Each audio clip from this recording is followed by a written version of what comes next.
Well, Miles, thanks for sitting down and chatting with us ahead of this weekend's game against Penrith on the road, the last of this long run of league away games we've seen to have been on. But looking back, as we always do, to last weekend and the win over Morecambe, you called it a professional display about 20 minutes after full time. Are you still of that same opinion? Yeah, I am. We asked the team before the game to be professional and go there and get the job done and get our bags packed and try and get home with the 3 points, and that's what the team did. It was actually, the performance was good in the first half especially. We had a really good performance, I thought, with Morecambe being a very difficult place to go, and the surface that you play on there. But listen, first half performance was great. Second half performance, we made a lot of changes, and oftentimes when you bring 4 or 5 players on, it disrupts the flow a little bit, regardless of who's coming on and who's coming off. But look, we got the job done. We picked up the 3 points, and that's what we asked for. And in the post-game interview with you, we talked about the goal scorers and the debutants in Lacey and Tilda, but in amongst all of that, there was a big moment as well for Hannah Baldwin as well. The first 90 minutes that she's completed since that long-term injury she's had, how big of a moment is that for her as well?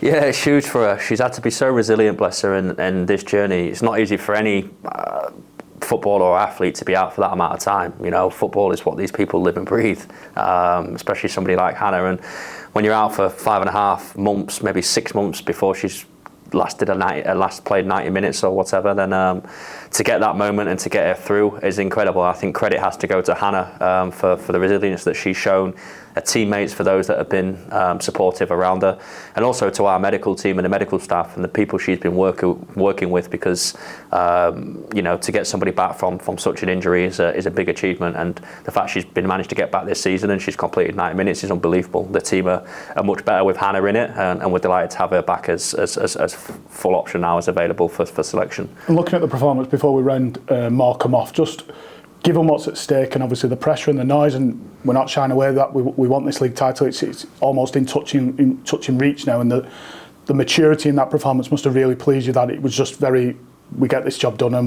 we move on from that. The team have got that mindset at the moment. The team have got that mindset where they know what they need to do. They know what they have to do. They know what it's going to take to win this league. They know the next 2 games, that if we win them, that's it, we've won the league. If we don't, then there's still opportunities to go and do that. But they're fully focused at the moment. I could see going into that Morecambe game, and even the one prior to that, you know, the Haslington, that they know that they had to tick those games off before going into this game Sunday, which is obviously going to be a little bit tougher for us. But at the moment, you know, from this week's worth of training, they've come in, they've been so focused, and every single individual in that team knows what they have to do to try and get this complete. And they'll give everything they can, just like they have all season. That's all we can do. We have to give everything we possibly can, the staff members and the players. And if it's enough, then fantastic. And if it's not, then we'll obviously react and go from there. And the only slight mark, obviously, from Sunday was obviously Jessie's sending off. Obviously, that's been confirmed. It's going to be 3 games for her, which will bring her back, I think, for the staying game at the last game of the season. But with Jessie's obviously frustration and obviously opportunity for other people to potentially come in and stake a big claim at the back end of this season. Yeah, absolutely. And look, I've said it before that we've got a lot of depth in this squad. We've got a lot of good players in this group, and some of them probably have a few frustrations that they've not had as many minutes as what they would have wished. But some people they're competing against, you know, it's a very high caliber of player that we have in this team in each position. So as you said, Jessie's now not available for the next 3 games, but we've got players that can step into that position. And we have full confidence in myself and the staff and the players around them have full confidence in the players that we're thinking about and the players that are able to step in. I think if you look around that Christmas spell, again, it was a period of time where we didn't have Jess. She got recalled back from the loan to go play Everton's first team, which is obviously a great moment for her. Great opportunity. And we brought Maddie in. You know, at that time we brought Maddie into the team, who played against a few games, but I think she played against Accrington at that point, and she was superb.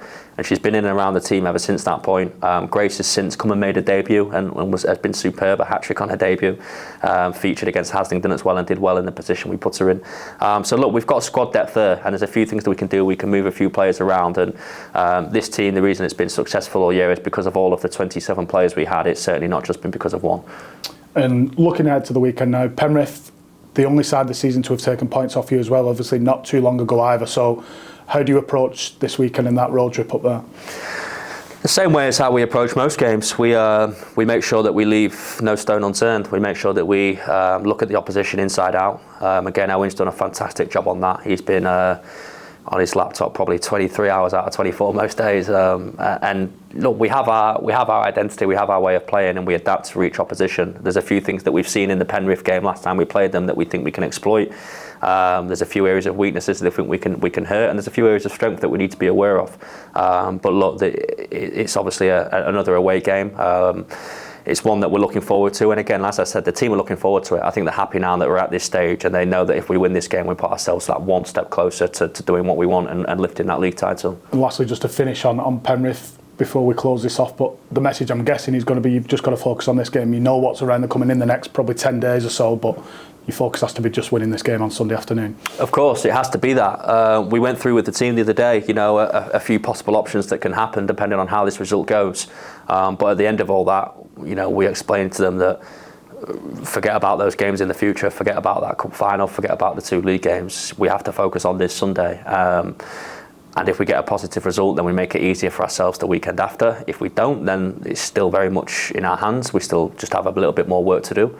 But the reality is we've been doing that all season, one game at a time, and that's where the team are at the moment. Their full focus is on Penrith, and that's what we'll do. And hopefully we can go there and make it easier next week rather than harder for ourselves.